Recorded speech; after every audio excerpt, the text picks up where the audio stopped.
The tape you are about to see was taken on the Theodore Schaefer and Sons farm, November 3rd, 1941.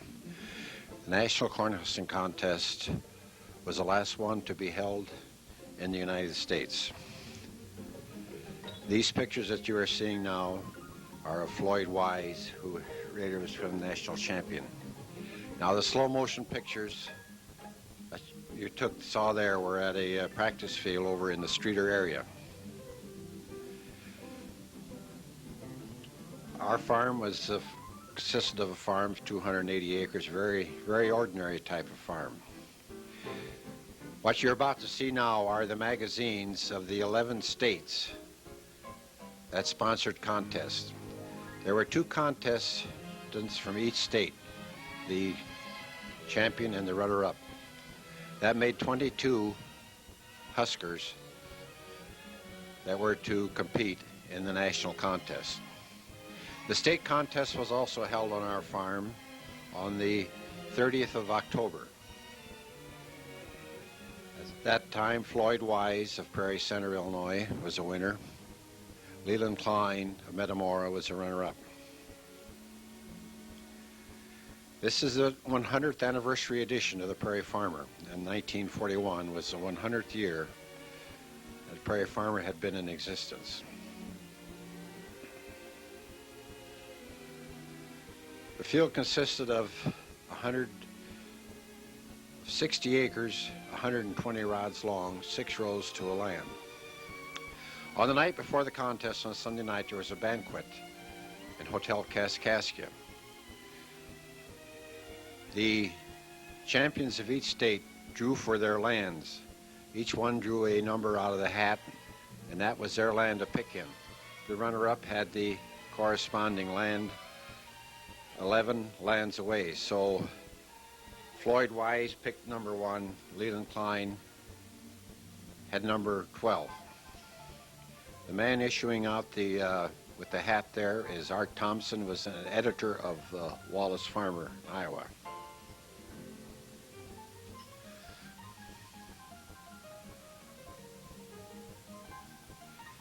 That evening they presented my mother with a chest of silverware. There was no money given to the operators of the farm for holding this contest. There was supposed to be $1 for making the lease legal, but I don't know if my dad ever seen that or not. The gentleman here with the silverware is Lee Carroll, who at that time was Secretary of Chamber of Commerce, City of Ottawa. That is my mother there as he was presenting the silverware to her. My dad is on the extreme right.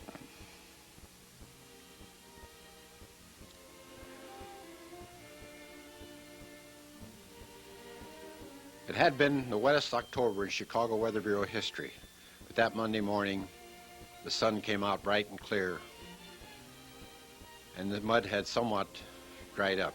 This is an early morning shot of the exhibit field of the sunrise that morning of November 3rd.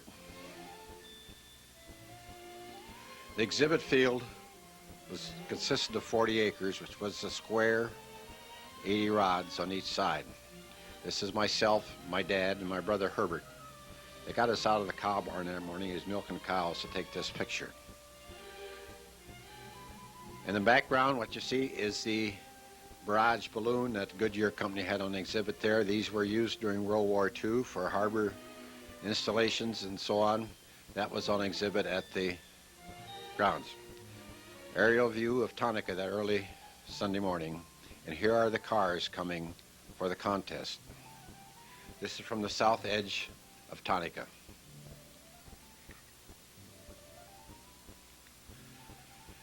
The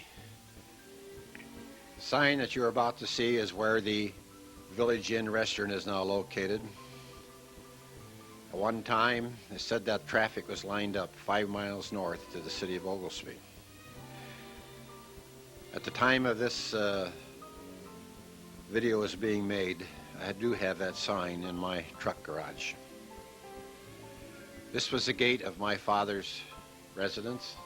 It shows some of the people and the horses. This is a barrage balloon which was tethered on a cable. The Goodyear blimp Arrived on our farm on Thursday before in a very thick fog and a rainstorm, and was moored directly south of our barn.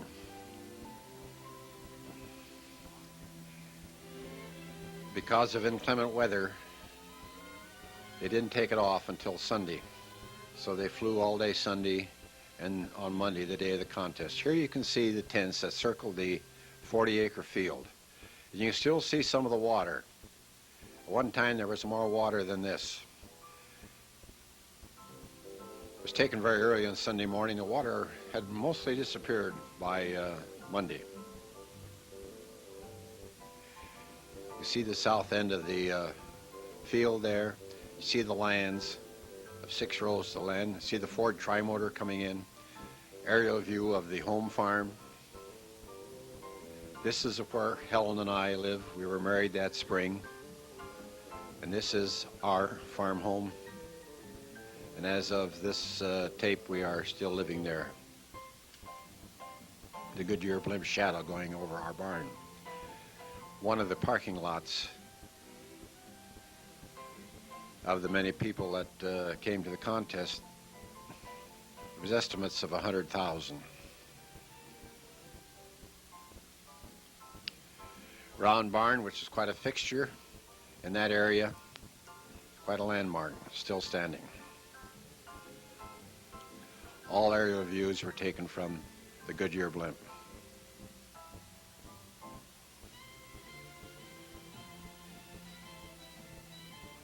The blimp is coming in now for a landing. You can see you'll be able to see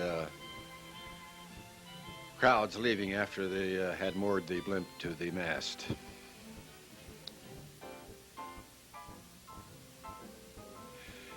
The Huskers wagons are now entering the contest field. The Husker, 2 judges, a judge and then 2 gleaners were in each wagon.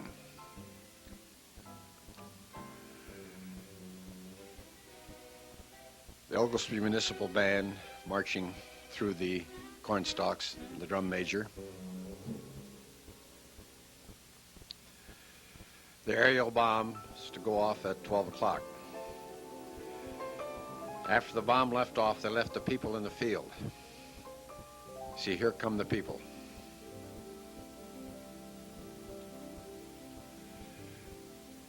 Of course, all attempts were made to keep people out of the field beforehand.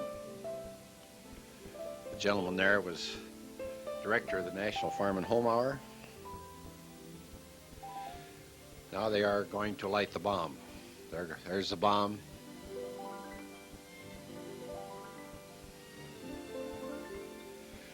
Donnelly Martin had picked at our farm the year before in a county contest.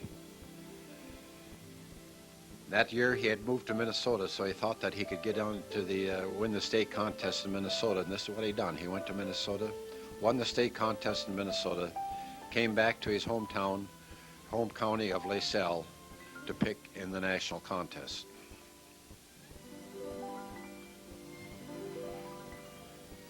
Ivel Carlson, Iowa, he had picked in many contests.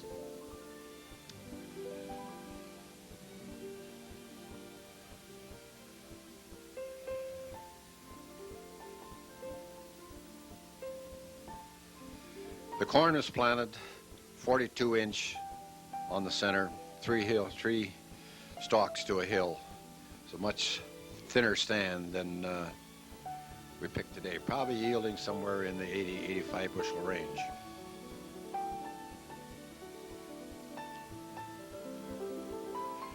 It was a grueling sport.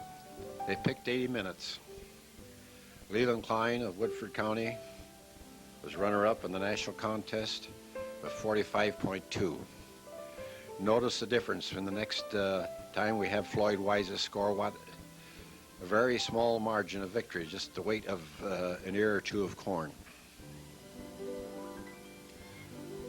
Now these are slow motion pictures of just how the corn was removed from the stalk and from the husk and thrown into the wagon.